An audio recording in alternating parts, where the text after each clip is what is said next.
चलिए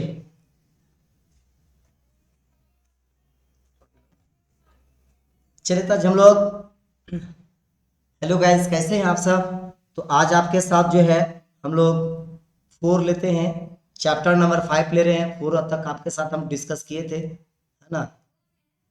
तो हम लोग एक बार इसको थोड़ा सा देख लेते हैं। वेरी गुड, ठीक है, एक बार सेटिंग देख लेंगे। चलिए तो हम लोग आज चैप्टर नंबर 5 डिस्कस करने जा रहे हैं, प्राथमिक क्रिया, प्राइमरी एक्टिविटी। तो यदि आप लोग इस वीडियो में यदि नए हैं तो एक बार चैनल को सब्सक्राइब कर लीजिए और वीडियो को लाइक कर लीजिए। देखिए तब पढ़ने में मजा कुछ और रहेगा, है ना।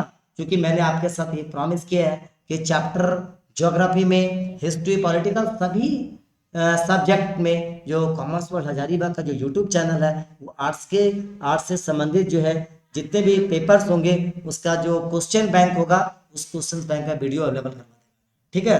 तो आइए हम लोग सबसे पहला बात करते हैं, है ना। तो चैप्टर का नाम से बहुत क्लियर है यहाँ पे, प्राथमिक क्रिया, है ना। तो इस चैप्टर में सिर्फ प्राथमिक क्रिया पढ़ेंगे, इससे संबंधित देखेंगे तो द्वितीय क्रिया आपको पढ़ना है, तृतीय करना पड़ा है और चतुर्थक प्लस पंचम क्रिया पढ़ना है। तो आज इस वीडियो में हम लोग सिर्फ डिस्कस करेंगे प्राथमिक क्रिया पर। तो हम जानते हैं कि थोड़ा सा मैं इस चैप्टर को इंट्रोडक्शन बता देता हूँ, फिर मैं, है ना, एमसीक्यू के ऊपर आऊंगा डायरेक्टली, ठीक है। तो प्राथमिक क्रिया क्या है, तो क्या बोल रहा है कि मानव अपनी आजीविका चलाने एवं आय प्राप्त करने के लिए जिन कार्य को करता है उसको हम लोग आर्थिक क्रिया कहते हैं। और आर्थिक क्रिया कितने प्रकार के हैं, तो आइए यहाँ पे देखेंगे। तो आर्थिक क्रिया जो है वो पहला है तुम्हारा प्राथमिक क्रिया, द्वितीय क्रिया, चतुर्थ क्रिया और यह तृतीय क्रिया और चतुर्थ क्रिया। तो कुल मिलाकर इस 12 के ज्योग्राफी में, है ना 1 2 3 ये 4, ये 4 अलग अलग चैप्टर है, अलग अलग चैप्टर है। तो प्राथमिक क्रिया को अलग पढ़ेंगे, द्वितीय क्रिया को अलग पढ़ेंगे, तृतीय क्रिया को अलग पढ़ेंगे और चतुर्थ क्रिया को अलग पढ़ेंगे, है ना। तो सबसे पहला देखेंगे हम लोग, तो प्राथमिक क्रिया की बात करते हैं। तो प्राथमिक क्रिया क्या है, इसके अंतर्गत क्या शामिल किया जाता है ना। अरे प्राथमिक क्रिया क्यों महत्वपूर्ण है, तो प्रत्यक्ष रूप से पर्यावरण पर निर्भर होती है, क्योंकि वे क्रियाएं पृथ्वी से प्राकृतिक संसाधनों जैसे भूमि, जल, वनस्पति, भवन निर्माण सामग्री। तो यहाँ पे इतना लंबा ना पढ़ेंगे तो हम शॉर्ट में बताते हैं कि प्राथमिक क्रिया का संबंध, है ना, उन क्रियाओं से है जो कृषि उत्पादन से होता है, जैसे खनन, मछली पालन, पशुपालन आदि को हम लोग क्या बोलेंगे, प्राथमिक क्रिया, ठीक है। तो ये सारे कुछ जो चैप्टर आप लोग देख रहे हैं, है ना, अगर इसको फुल वीडियो आप देखना चाहते हैं, लाइव क्लासेस चाहते हैं, रिकॉर्डेड वीडियो चाहते हैं, तो आप जो है प्ले स्टोर से कॉमर्स वर्ल्ड हजारीबाग का जो ऐप है ना, उसको वहां पे इंस्टॉल कीजिए और complete full video chapter wise, है ना, रिकॉर्डेड वीडियो के साथ, लाइव क्लासेस के साथ, पीडीएफ नोट्स के साथ वहां पे आप देख सकते हैं। तो चूंकि परीक्षा में समय कम है और 22 चैप्टर आपको उनको कवर करवाना है, इसीलिए चैप्टर पे लॉन्ग डिस्क्राइब नहीं करते हुए डायरेक्ट हम क्वेश्चन आंसर पे आते हैं। और पहला क्वेश्चन आंसर जो हम लोग टाइप लेंगे वो लेंगे हम लोग एम सी आर क्यू, है ना, मल्टीपल चॉइस क्वेश्चन, जिसके 1 क्वेश्चन के 4 ऑप्शन होंगे। तो आइए सबसे पहले हम लोग क्वेश्चन नंबर 1 डिस्कस कर लेते हैं। तो 1 हमारा क्वेश्चन क्या बोल रहा है, सबसे पहले हम लोग ये देखेंगे। तो क्वेश्चन नंबर जो 1 बोल रहा है कि निम्न में से कौन से कृषि के प्रकार पर विकास यूरोपीय उपनिवेशिक समूह द्वारा किया गया। तो यहाँ पे देखेंगे क्वेश्चन, समझिए उपनिवेशिक का अर्थ क्या होता है ना। उपनिवेशिक का क्या अर्थ होता है, तो उपनिवेशिक के अगर अर्थ की बात करें तो उपनिवेश होता है कि किसी देश पर अपने पूंजी के बल किसी देश पर क्या करना, उसके शासन व्यवस्था पर कब्जा कर लेना, उसको बोलेंगे उपनिवेशिक, ठीक है। और अगर हम लोग काल जोड़ देंगे तो काल देखेंगे यहाँ पे कि जब से वो शासन शुरू किया तब तक वो शासन किया, उसको उपनिवेशिक काल बोलेंगे। तो सबसे पहला देखेंगे कि कौन से कृषि के प्रकार का, है ना, विकास यूरोपीय उपनिवेशिक समूह द्वारा किया जाता है। ये हमारा राइट, है ना, मिश्रित कृषि नहीं होगा, राइट आंसर हम अगर बात करें यहाँ पे तो रोपण कृषि होगा, ठीक है। तो यहाँ पे ये आंसर होगा। तो क्वेश्चन नंबर 1 क्लियर। दूसरा देखेंगे, निम्न में से कौन सी रोपण फसल नहीं है, रोपण फसल नहीं है। तो यहाँ पे देखेंगे रोपण फसल नहीं है। देखिए तो यहाँ पे क्या होता है, गेहूं इसका राइट आंसर होगा, कॉफी नहीं होगा, ये नहीं होगा, नहीं है लगाया। अगर है रहता, अगर ये वाला नहीं होता तो ऑप्शन आंसर चेंज हो जाता, या नहीं लगा दिया तो इसका आंसर क्या होगा, यानी गेहूं। क्वेश्चन नंबर हम नेक्स्ट बात करते हैं। निम्न देशों में से किस देश में सरकारी कृषि का सफल परीक्षण किया गया, कि कौन ऐसा देश है जहां पे कृषि का सफल परीक्षण किया गया। क्वेश्चन नंबर आप 3 देखेंगे तो जो क्वेश्चन नंबर 3 है उसका राइट आंसर होगा आपका क्या होगा, डेनमार्क, है ना, ये राइट आंसर है। कुछ क्वेश्चन से अगर मैं बीच में आंसर आपको छोड़ दूं, है ना, तो यहाँ पे देखेंगे, अच्छा ये थोड़ा मैं इधर आ जाता हूँ, क्वेश्चन नंबर 4 की तरफ आ जाते हैं। तो 4 क्या बोल रहा है, सो देखेंगे थोड़ा सा। क्वेश्चन नंबर 4 बोल रहा है निम्न प्रदेशों में से किसमें विस्तृत वाणिज्य अनाज कृषि नहीं की जाती है। निम्न प्रदेशों में से, यहाँ पे क्या देखेंगे, विस्तृत अनाज, नहीं के बोला है, नहीं बोला है। देखिए इसी कभी कभी क्वेश्चंस में छोटी चीज हम लोग भूल जाते हैं जिसकी वजह से ऑब्जेक्टिव गलत हो जाता है। अगर 1 मार्क्स का है और आप आंसर गलत करते हैं, ठीक है, तो नंबर क्या हो जाएगा, 0। इसीलिए कभी भी ऑब्जेक्टिव क्वेश्चंस में हमेशा प्रयास करना चाहिए, नहीं मतलब यही होना ही चाहिए कि हम राइट आंसर ही दें, है ना। क्योंकि आप अगर कॉम्पिटिटिव एग्जाम लिखेंगे तो वहां पे माइनस मार्किंग होगा, 12th में कोई माइनस मार्किंग नहीं है, ये मैं आपको जानकारी के दृष्टिकोण से मैं बता दे रहा हूँ, ठीक है। अगर मान लीजिए 40 क्वेश्चंस आया, समझे, और अगर आप 20 सही बनाए तो आपको 20 नंबर मिलेगा, 20 गलत बनाए कट गया नंबर, समझ रहे। ऐसा नहीं कि 20 गलत करने के बदले में आपको यह नंबर कट रहा है, ऐसा नहीं है ना। तो नेगेटिव मार्किंग क्लास 12th में नहीं होता, ये कॉम्पिटिटिव एग्जाम में होती है, ठीक है। तो आइए हम लोग क्वेश्चन नंबर जो चौथा है उसका राइट आंसर क्या होगा मैं बता देता हूँ, या आप कुछ क्वेश्चन में छोड़ू तो आप मुझे कमेंट में भी आंसर बता सकते हैं, ठीक है ना। क्वेश्चन यहाँ पे देख लेंगे एक बार थोड़ा सा। तो क्या बोल रहा है कि निम्न प्रदेशों में से विस्तृत वाणिज्य अनाज कृषि नहीं की जाती है। तो क्वेश्चन नंबर जो 4 है उसका राइट आंसर होगा, है ना, अमेजन बेसिन, ये वाला आपका राइट आंसर, ठीक है। तो ये क्वेश्चन क्लियर हो गया। आइए फूलों की कृषि क्या कहलाती है। तो सबसे पहला देखेंगे यहाँ पे ट्रक फार्मिंग क्या होता है। ट्रक फार्मिंग क्या होता है, देखिए नाम से आपको यहाँ पे क्लियरली है कि आंसर नंबर जो 5 है उसका क्या होना, ट्रक फार्मिंग होता है, जहां पर कृषि की ऐसा उत्पादन हो जहां ट्रक भर भर के वहां से सब्जी फल कहीं दूसरी जगह भेजा जाता है, उसको बोलते हैं लोग ट्रक फार्मिंग। तो क्वेश्चन नंबर 5 का आंसर नाम से आपको नहीं लग रहा कि कौन सा आंसर होना चाहिए सो, है ना।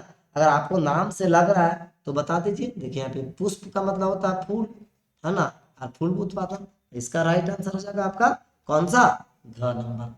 आइए 6 में बात करते हैं, 6, है ना, क्वेश्चन हम लोग 6 की बात करते हैं। तो 6 क्या बोल रहा है कि निम्न में से किस प्रकार के कृषि में खट्टे रसदार फलों की कृषि होती है ना।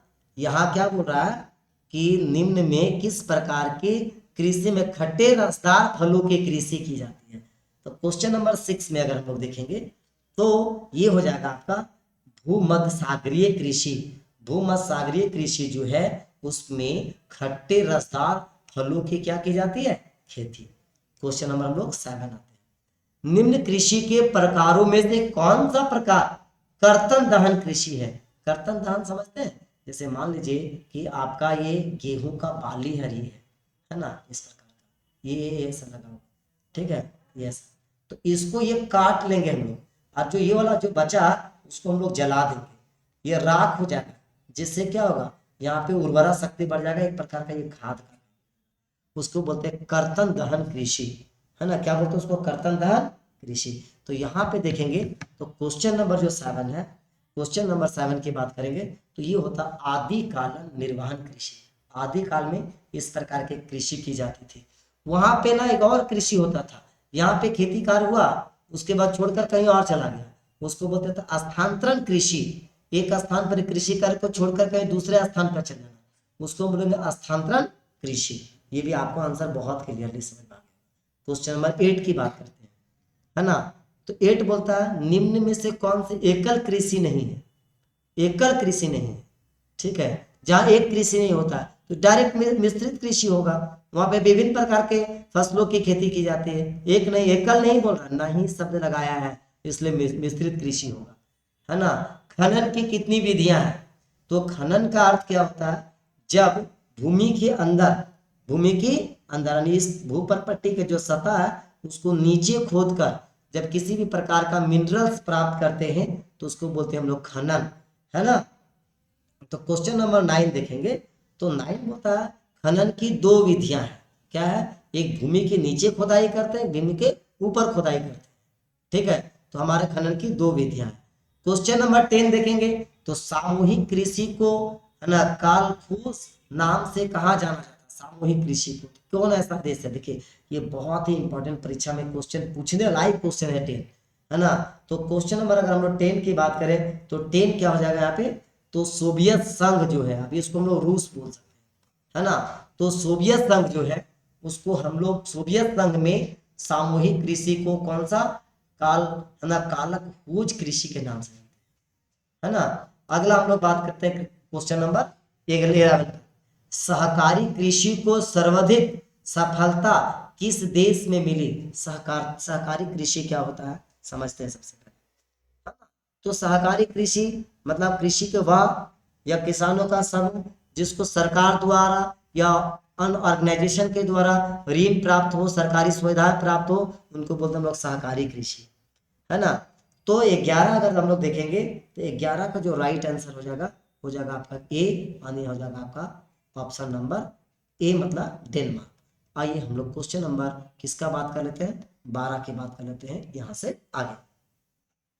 तो क्या बोलता है, भूमध्य सागरीय कृषि में उगाई जाने वाले फल, तो भूमध्य सागरीय में तो अभी हम बताए थे भूमध्य सागरीय जो है वहां पे किस प्रकार के तो रसदार, खट्टे रसदार, है ना, खट्टे रसदार।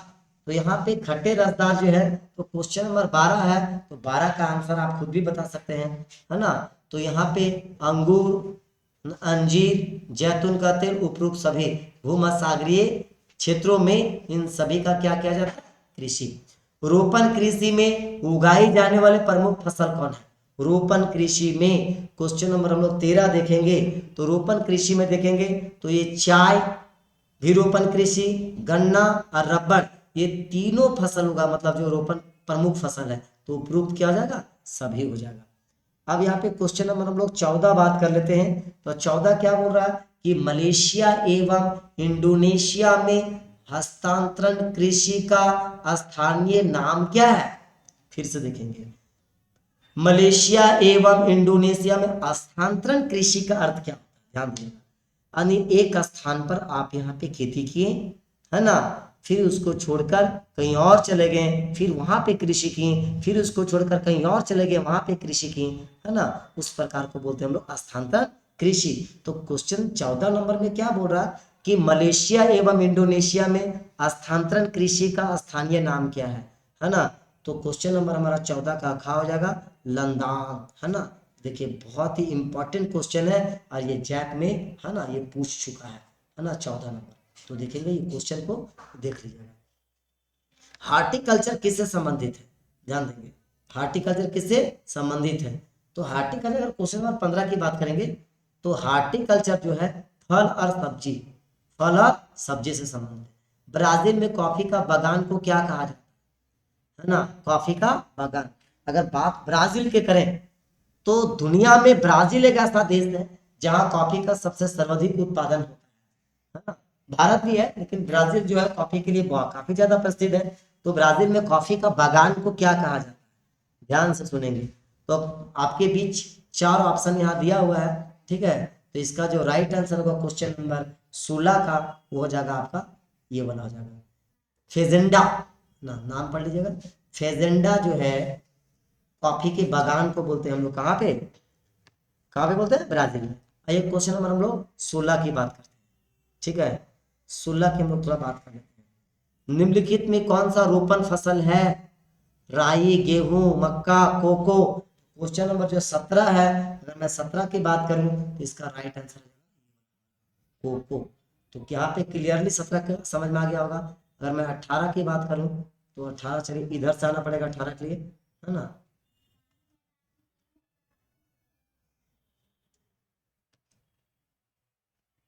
चलिए यहाँ पे आ जाते हैं। क्वेश्चन नंबर हम लोग 18 में, थोड़ा सा मैं नीचे लिखा था, वेरी गुड, यहाँ था। इसको थोड़ा मैं इरेज कर लेता हूँ जी, थोड़ा वेट करेंगे क्योंकि आपको समझने में आसान हो।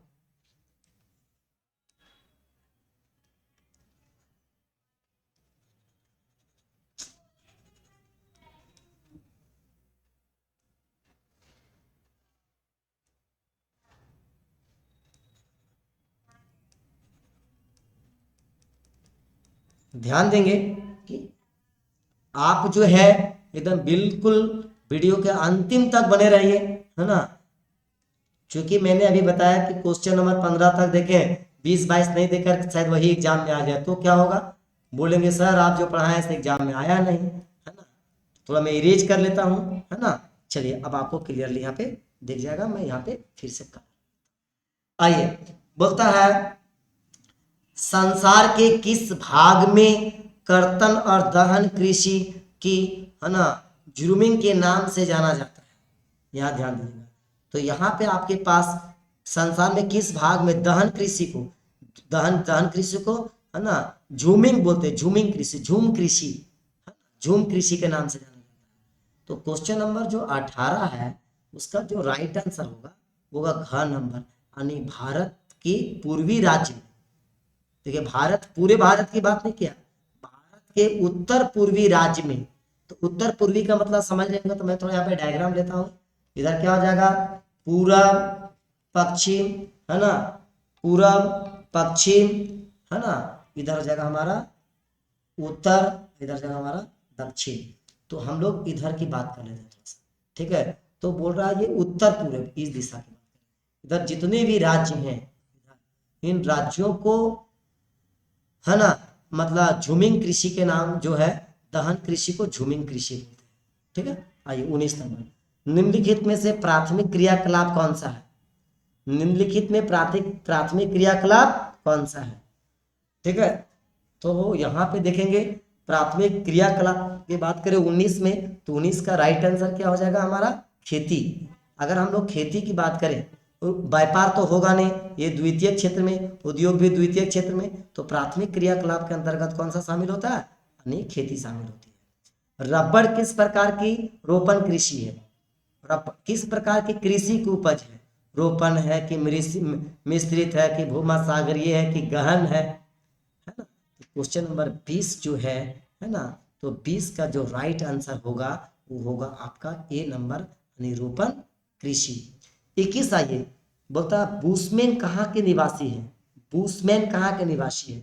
चार ऑप्शन आपके बीच यहाँ दिया हुआ है। तो बुशमैन जो है यहाँ पे अगर हम लोग बात करें तो किस देश का, है ना, उत्तरी कालाहारी, है ना, इस देश का ये निवासी है, ठीक है। तो क्वेश्चन नंबर आपको यहाँ तक बिल्कुल 21 समझ में आ गया होगा। किसी चैप्टर में कुछ कुछ जो है, तो आपके साथ क्वेश्चन नंबर 20 के बाद कुछ मैं डिस्कस कर लेता हूँ वेरी शॉर्ट टाइप क्वेश्चन के ऊपर, ठीक है। तो बोलता आखेट का मतलब क्या होता है, बोलिए आखेट का मतलब होता है क्या जानते हैं, है ना, शिकार, शिकार करना उसको आखेट बोलते हैं। तो आखेट से आप क्या समझते हैं, तो आखेट क्या परंपरागत शैली है जो पत्थर या लकड़ी से निर्मित औजारों या तीरों से जंगली पशुओं और मछलियों को शिकार करना, क्या बोलता है उसको, आखेट। और ये आदि मानव के द्वारा शुरुआत, पहली बार आदि मानव जो है आखेटिंग करना शुरू किए थे, यानी शिकार करना शुरू किए थे। संग्रहण से क्या तात्पर्य है, तो संग्रहण का मतलब होता है जमा करना, है ना, जमा करना। संग्रहण का अर्थ क्या होता है, जमा करना। तो थोड़ा सा मैं एक बार स्क्रीन पे, दिक्कत है थोड़ा सा, तो ध्यान दीजिएगा। संग्रहण का क्या अर्थ है, थोड़ा संग्रहण की बात करें यहाँ पे, तो संग्रहण का मतलब होता है जमा करना। तो प्राचीन काल में मनुष्य द्वारा अपने भोजन, वस्त्र, सुरक्षा और आवश्यकताओं के लिए वस्तुओं को क्या करता था, वो संग्रह करता था। और खास करके भोजन का, जैसे कोई पशु को मार दिया तो एक व्यक्ति एक पशु को तो एक भी दिन में खा ही नहीं सकता है, तो कुछ खाया और फिर उसको वो बचा के रखे, फिर वो नेक्स्ट डे खाता था। उसको हम लोग संग्रहण बोलते थे। पशुचारण बहुत इजी है।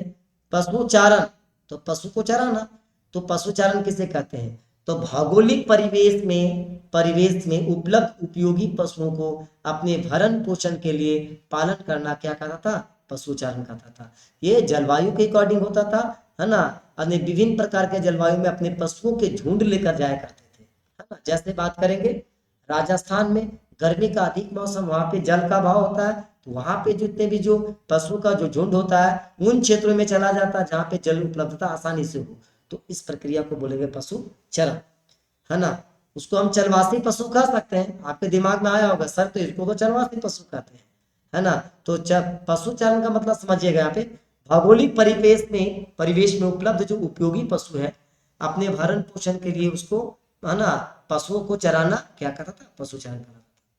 कुत्तों एवं रेडनियर का उपयोग बोझा ढोने वाले पशुओं के रूप में किस क्षेत्र में किया जाता था? अंटार्कटिक और ध्रुवीय क्षेत्रों में, है ना। अंटार्कटिक और ध्रुवीय क्षेत्रों में किसको? कुत्ता को, है ना। कुत्ता को, यानी कुत्ता जो है ना, कुत्ता वो सड़क मार्ग में हम आपको कल बताए थे, है ना, कि सड़क मार्ग के द्वारा पहले जो है कुत्ता का भी प्रयोग किया जाता था। खच्चर, ऊंट, कुत्ता, तो किसी को बड़ा मजाक लगा कि कुत्ता कुत्ता पर आदमी बैठ के जाता होगा, है ना, उसे माल कैसे ढोया जा सकता है। देखिए यहाँ पे चलवासी पशुचारण से आप क्या समझते हैं? चलवासी पशुचारण में लोग अपने पशुओं की चारागाह की तलाश में एक स्थान से दूसरे स्थान निवास करना, हस्तांतरण क्या करा था? चलवासी पशुचारण, यानी अपने पशुओं के झुंड में एक स्थान से दूसरे स्थान जाना, किस लिए? चारा और पानी की तलाश में, चारा और पानी के तलाश में। क्वेश्चन नंबर आपके साथ मैंने 10 तक डिस्कस करूंगा, ठीक है। चलिए आप लोग यदि वीडियो में नए हैं तो एक बार चैनल को सब्सक्राइब कर लीजिए, वीडियो को लाइक कीजिए, ताकि और जो नए नए वीडियो क्वेश्चन बैंक से रिलेटेड बने आप तक पहले पहुंच जाए, है ना। तो रोपण कृषि की शुरुआत किन लोगों के द्वारा की गई थी? तो रोपण कृषि की शुरुआत यूरोपीय लोगों के द्वारा किया गया था, पहली बार यूरोपीय द्वारा। पुष्प उत्पादन विशिष्टीकरण रखने वाला यूरोप का वह कौन सा देश है? नीदरलैंड, है ना, नीदरलैंड है, ठीक है, जो पुष्प की खेती करता है, विशिष्टीकरण बहुत बेहतर तरीका से। कौन से देश में व्यवहारिक रूप से प्रत्येक किसान सहकारी समिति का सदस्य है?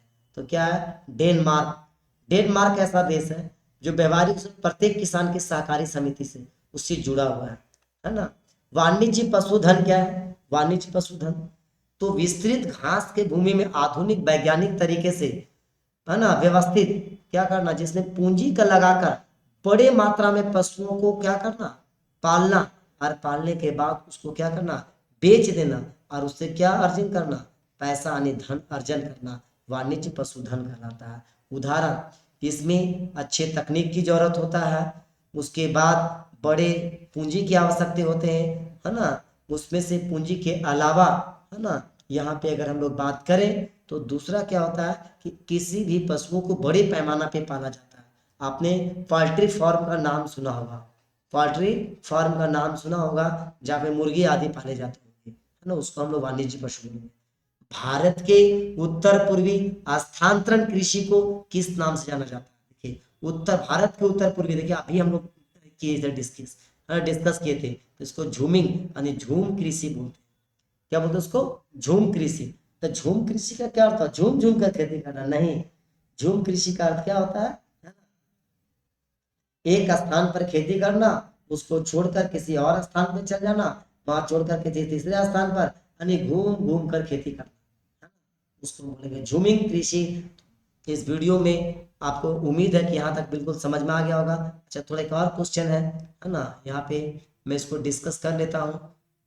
इस वीडियो में मैं यहीं तक डिस्कस करूंगा 10 तक, है ना। तो हम लोग इस वीडियो का एक और वीडियो लेकर आएंगे आपके पास क्वेश्चन नंबर 11 से।